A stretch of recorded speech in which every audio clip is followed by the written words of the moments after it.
Hello friends, welcome to my channel. स्वागत है आप सबों का इस वक्त की लेटेस्ट अपडेट में। दोस्तों, झारखंड सहायक चार्ज नियुक्ति नियमावली 2023 में तीसरा संशोधन किया गया, जो कि मैंने पूर्व में वीडियो में बताया था सहायक अध्यापकों के विषय में। इस वीडियो में मैंने आपको सीटेट के बारे में भी काफ़ी कमेंट आए हैं कि सर सीटेट का क्या होगा, तो मैं बता दूं कि सीटेट और जेटेट दोनों के लिए सहायक अध्यापकों के लिए नियमावली को शिथिल किया गया है। और कंडिका, जो आपको मैंने बताया था कि अगली वीडियो में बताऊंगा, कंडिका 8 का 54 और 2 क्या है इसमें वीडियो में बताऊंगा। और साथ में 1 to 5 और 6 to 8 के सिलेबस में भी थोड़ी सी जो है बदलाव की गई है, वो क्या है। और उर्दू शिक्षक के लिए कुछ यहाँ पर आया हुआ अपडेट, उसको भी इस वीडियो में बताऊंगा। ठीक है दोस्तों, तो चलिए इस वीडियो को शुरू करते हैं। उससे पहले कई साथी का कमेंट आया है कि सर नियमावली में परिवर्तन कब हुआ। तो दोस्तों 24 जनवरी को कैबिनेट बैठक हुई थी, जिसमें 25 प्रस्ताव पास किए गए थे। उसी में से प्रारंभिक विद्यालय हेतु सहायक आचार्य संवर्ग नियमावली 2024 का तृतीय संशोधन की मंजूरी दी गई थी, और उसी के आधार पर इस नियमावली में परिवर्तन लाया गया है। और अब जो है नियमावली जो 2023 नहीं कहलाएगा, वो 2024 नियमावली कहा जाएगा। तो चलिए इस वीडियो में बने रहिएगा, लाइक कीजिएगा, वीडियो को शेयर कर दीजिएगा, और पूरी जानकारी के लिए वीडियो में बने रहें। बढ़ते हैं आगे। तो आप देख पा रहे होंगे यहाँ पे 29 जनवरी 2024 को ये संशोधित नियमावली को अंतिम रूप दिया गया है। 24 जनवरी को कैबिनेट बैठक था उसमें, और इसका नाम रख दिया गया है। देखिए यहाँ पर लिखा हुआ है सहायक आचार्य समग्र नियुक्ति प्रोन्नति एवं सेवा शर्त द्वितीय संशोधन नियमावली 2023 में निम्नांकित संशोधन करते हैं। तो संशोधन करके क्या नाम रखा गया है? यह नियमावली झारखंड प्रारंभिक विद्यालय सहायक आचार्य समग्र नियुक्ति प्रोन्नति और सेवा शर्त तृतीय संशोधन नियमावली 2024 कही जाएगी। ठीक है, और पूरे संपूर्ण झारखंड राज्य में होगा विस्तार। यह नियमावली अधिसूचना निर्गत होने की तिथि से प्रवृत्त होगी, यानी 29 जनवरी 2024 से ये वैलिड माना जाएगा। ठीक है, तो इसमें प्रमुख जो है उर्दू शिक्षक के लिए भी यहाँ पर कुछ आया है, जैसे कि सहायक आचार्य समग्र नियुक्ति प्रोन्नति सेवा शर्त नियमावली 2022 यथा संशोधित 2 का ब और नियम 2 का म के रूप में उर्दू सहायक आचार्य का परिभाषा निम्नवत अंकित किया गया है। अंकित कुछ विशेष नहीं है दोस्तों, वहाँ पे यही है कि उर्दू भाषा में शिक्षक पात्रता परीक्षा उत्तीर्ण होना चाहिए। ठीक है, उर्दू सहायक आचार्य उर्दू से तात्पर्य राज्य सरकार के प्रारंभिक विद्यालय 1 to 8 में अध्यापन करने वाले सहायक आचार्य को उर्दू में शिक्षक पात्रता परीक्षा उत्तीर्ण होना चाहिए। ठीक है, तो वे तो अगर होंगे तो उसके लिए ही कुछ यहाँ पे लिखा गया है, बाकी सेम चीज़ है, कोई दिक्कत नहीं है इसमें। और यहाँ पे इस बार क्लियर कर दिया गया है गणित और विज्ञान विषय जो 68 में सामाजिक विज्ञान, उसमें त्रिवर्षीय स्नातक उत्तीर्ण होना चाहिए, और 10+2 तो होना ही चाहिए। ठीक है, और एक बात और दूसरी बात यहाँ पे है, ये लिखा गया है कि 10+2 में, ठीक है, जो यहाँ पे उच्चतर माध्यमिक गणित, भौतिक, रसायन शास्त्र, वनस्पति विज्ञान एवं जीव विज्ञान में से कम 2 विषयों के साथ उत्तीर्ण हो। ठीक है, 10+2 में 2 विषयों के साथ। तो देखिए साइंस कैंडिडेट अक्सर जो है 2 विषय रहते ही हैं, उसके लिए दिक्कत नहीं, तीनों भी रहता है, कम से कम 2 तो मिल ही जाएगा। गणित विज्ञान मिल जाएगा, या गणित रसायन शास्त्र मिल जाएगा, ठीक है, या भौतिक विज्ञान और जीव विज्ञान मिल जाएगा, इस तरह से मिल ही जाएगा, इसके लिए दिक्कत नहीं है। तो ये कोई दिक्कत नहीं है। और यहाँ पर भी उसी तरह सामाजिक विज्ञान में भी लिखा गया है। ठीक है, सामाजिक विज्ञान में त्रिवर्षीय होना चाहिए जिस विषय के लिए चयन होंगे, और इसमें कोई 10+2 में प्रावधान नहीं है आपका 2 विषय को पास करने का, इसलिए 10+2 में जो भी है उसके लिए दिक्कत नहीं है। ठीक है, बात बाकी यहाँ पे नीचे आएंगे, जो ये BA BEd के लिए कुछ यहाँ पे परिवर्तन है। न्यूनतम 50% अंकों के साथ आवेदित विषय में उच्चतर माध्यमिक या इसके समकक्ष 4 वर्षीय BA एवं BEd ये डिग्री है, और इसको लेकर के भी इसमें जो है न्यूनतम 50%, 1 पॉइंट इसमें ऐड किया गया है। बाद बाकी जो है यहाँ पर एक चीज़ और यहाँ पे ऐड किया गया, जिसको हम आपको दिखा रहे हैं। यहाँ पर देखिए न्यूनतम 50% अंक BA BSc BA ये जो डिग्री किए होंगे उनको जानकारी होगी। ठीक है, इसको प्रतिस्थापित किया गया है, पहले जो BA BEd था उसको हटा करके। तो अब यहाँ पे आपको हम दिखा रहे हैं, थोड़ा सा नीचे आ जाइए।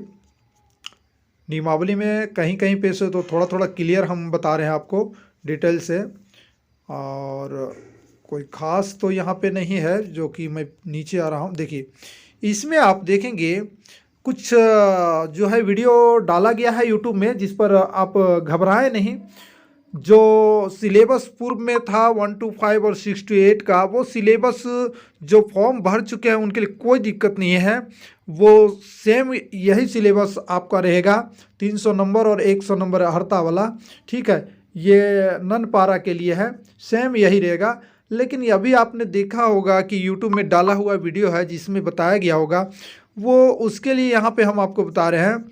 यहाँ पे जो परिवर्तन किया गया है ना दोस्तों, ये यहाँ पर देखिए, ये ध्यान रखिएगा। इंटरमीडिएट स्तरीय विशेष प्रशिक्षित सहायक आचार्य की सीधी नियुक्ति हेतु परीक्षा का स्वरूप निम्नवत होगा।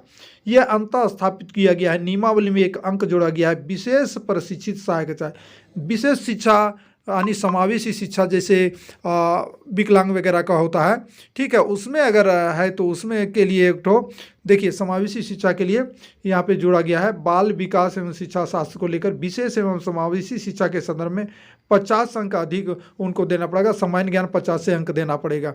तो यहाँ पे, और ये 50 अंक कहाँ से लिया गया, तो इधर घटा दिया गया है। 75 यहाँ थे ना, उसको घटा करके यहाँ पे जोड़ दिया गया है। तो ये विशेष जो शिक्षा के लिए है, अगर कोई विशेष शिक्षा में बीएड किए हैं, ठीक है, समावेशी शिक्षा के लिए, तो उसमें उसके लिए है, बाकी सबका नॉर्मल है।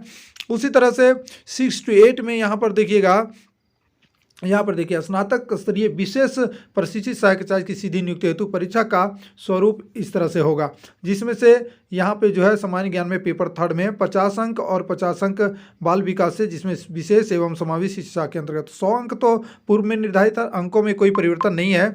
तो यहाँ पे आपको दिखा देते हैं, ये पॉइंट आप क्लियर करें। सहायक आचार्य समग्र नियुक्ति प्रोन्नति एवं सेवासत नियमावली 2022 तथा संशोधित नियम 8 का ग के पश्चात नियम 8 ग का 1 के रूप में निम्नांकित प्रावधान को अंतः, देखिए अंतः स्थापित किया जाता है, ठीक है। थोड़ा सा यहाँ पे उनके लिए है, अंतः स्थापित किया गया नियमावली को, ये ध्यान रखिएगा। इसलिए जो पूर्व में तैयारी कर रहे हैं उनको करना ही है। बाकी जो विशेष शिक्षा के प्रशिक्षित सहायक आचार्य की सीधी नियुक्ति हेतु, तो विशेष प्रशिक्षित जो होंगे उनके लिए ये बाल विकास से प्रश्न रहेंगे ही रहेंगे, ठीक है, 1 to 5 और 6 to 8 में। अब यहाँ पे पॉइंट आ रहा है सहायक अध्यापक के लिए। सहायक अध्यापक के मामले में उपयुक्त कंडिका नियम 8 का च 1 और च 2 को शिथिल किया जाता है। तो ये क्या है हम आपको दिखाएंगे, और साथ में यहाँ पे ये 14 पॉइंट जो है सहायक आचार्य पद के पद पर नियुक्ति हेतु कोटिवार न्यूनतम प्राप्तांक की बाध्यता सहायक अध्यापक के मामले में लागू नहीं होगा। ये छोटा पॉइंट नहीं समझिएगा, न्यूनतम प्राप्तांक की बाध्यता सहायक अध्यापकों के मामले में लागू नहीं होगा। और अब इससे कितने को हानि होगा और कितने को लाभ, ये बात हम अभी चर्चा करेंगे। सबसे पहले ये पॉइंट दिखा देते हैं, च 1 और च 2 क्या है। तो च 1 और च 2 आपको दोस्तों यही चीज़ है। देखिए नियम जो है 8 च 1 और च 2 निम्न प्रावधान अंकित है। निम्न प्रावधान यानी पहला प्रावधान ये था कि न्यूनतम जो है अर्हक यानी पेपर 1 में 30% लाना था, इसको शिथिल किया गया, ठीक है, सहायक अध्यापकों के लिए। दूसरा था कि कंडिका ग का सी पेपर 4 जो था 6 to 8 में, वो तो 1 to 5 के लिए और 6 to 8 दोनों के लिए 30% जो था वो सहायक अध्यापक के लिए उसको ख़त्म कर दिया गया है। और इसमें भी 33% जो लाना था 6 to 8 में भाषा शिक्षक के लिए, सामाजिक विज्ञान शिक्षक के लिए, गणित विज्ञान शिक्षक के लिए, इसको भी शिथिल कर दिया गया, ठीक है, इसको भी हटा दिया गया है। तो यहाँ पर शिथिल कर दिया गया है। तो इससे शिथिल कर देने से मतलब आप समझ सकते हैं, साथ में न्यूनतम प्राप्तांक की बाध्यता जो कि बताया गया है, जनरल के लिए जो 40% लाना था, ओबीसी के लिए ओबीसी 1 और ओबीसी 2 के लिए, तो ओबीसी 1 के लिए था 34 और ओबीसी 2 के लिए था 36.5, ठीक है। और SC ST और महिला के लिए 32 था, है ना। इसी प्रकार से जो न्यूनतम प्राप्तांक लाना था तभी आपका मेधा सूची बनाया जाता, ये सबको शिथिल कर दिया गया है। लेकिन क्या अब ये सहायक अध्यापकों के लिए आसान हो गया है? दोस्तों आसान तो हो गया है, लेकिन अब आपको यहाँ पे और ही बड़ा युद्ध हो गया आपके साथ। क्योंकि अब तो होड़ बनाए रहेंगे कि सबसे अधिक हम नंबर लाएंगे। उसके बाद देखिए घटते क्रम में सबसे अधिक लाने के होड़ में सभी रहेंगे, कुछ नंबर कम लाएंगे, कुछ उससे भी कम लाएंगे, कुछ उससे भी कम, कुछ उससे भी कुछ, इसी तरह से मतलब बढ़ते जाएंगे। ठीक है, बहुत जो तेज रहेंगे या जो अच्छे से तैयारी उनका नंबर बढ़ जाएगा। तो सभी का होड़ क्या रहेगा, सबसे होड़ रहेगा यही, सबसे अधिक लाने का। तो कंपटीशन इसमें बढ़ गया सहायक अध्यापकों के लिए। ठीक है, हालांकि इसमें जो कट ऑफ कम कर दिया 33% का जो हटा दिया गया है, उससे एक बेनिफिट बहुत बड़ा होने जा रहा है, क्योंकि उसमें कम भी नंबर लाते हैं तो इससे अब जो है आप हटेंगे नहीं, आपका काउंसलिंग होगा। तो यहाँ एक बहुत बड़ा बेनिफिट है, समझ गए। तो इससे क्या है, आपको वेतनमान जो मांग की जा रही थी, तो वेतनमान तो अब आपको समझिए कि मिल गया। कहने का मतलब है अब जो जेटेट के आधार पर मांग रहे थे ना, जेटेट पास के आधार पर जो मांगा जा रहा था, और दूसरी सीटेट को वैलिड कर दिया गया है, सीटेट को वैलिड कर दिया है। तो सहायक अध्यापक में सीटेट को भी जोड़ा जाए, क्योंकि यहाँ पे विशेष करके सहायक अध्यापक लिखा हुआ है। ठीक है, आप देखेंगे ध्यान से, सहायक अध्यापक के मामले में यहाँ पर भी न्यूनतम प्राप्तांक की बाध्यता सहायक अध्यापक के मामले में लागू नहीं होगा। और सहायक अध्यापक के लिए यहाँ पर ऊपर में जोड़ दिया गया है, अब उसको हम ऊपर नहीं जा रहे हैं क्योंकि मैं मौखिक रूप से बता दे रहा हूँ। वहाँ पर जो हाईकोर्ट का फैसला आया है उसको जोड़ दिया गया है सीटेट को, तो इसलिए आप टेंशन नहीं लें। सहायक अध्यापक में सीटेट को भी यहाँ पर यही रूल में लिया जाएगा, जो सहायक अध्यापक है सिर्फ उनके लिए। ठीक है दोस्तों, तो ये आप नहीं समझें, अब आपको ज़्यादा ही पढ़ना होगा, क्योंकि जिस कैटेगरी जैसे 1 to 5 में कैंडिडेट ज़्यादा है और सीट की संख्या जो है, सीट की संख्या कम है, तो ऐसे में आपका कंपटीशन बढ़ गया क्या नहीं दोस्तों। हालांकि किसी तरह का कोई प्रतिबंध नहीं है पास या फेल का, तो नंबर आपको, लेकिन 6 to 8 की बात करें तो इनको ज़्यादा फायदा हो गया। 33% जो लाने का प्रावधान था पेपर 4 में, वो बंधन खत्म हो गया है, तो इन्हें यहाँ पर फायदा हो जाएगा। और 6 to 8 में विषयवार, ठीक है, विषयवार यहाँ पे जो कैंडिडेट हैं उसके अनुपात में जितने पद हैं, तो उसके अनुपात में वो जहद लगा देंगे अपनी तैयारी के लिए, एक सीट लेने के लिए। तो अगर कैंडिडेट की अपेक्षा सीट ज़्यादा होगा तब तो कोई दिक्कत नहीं है, उस नॉर्मल पढ़ाई करेंगे उनकी हो जाएगा।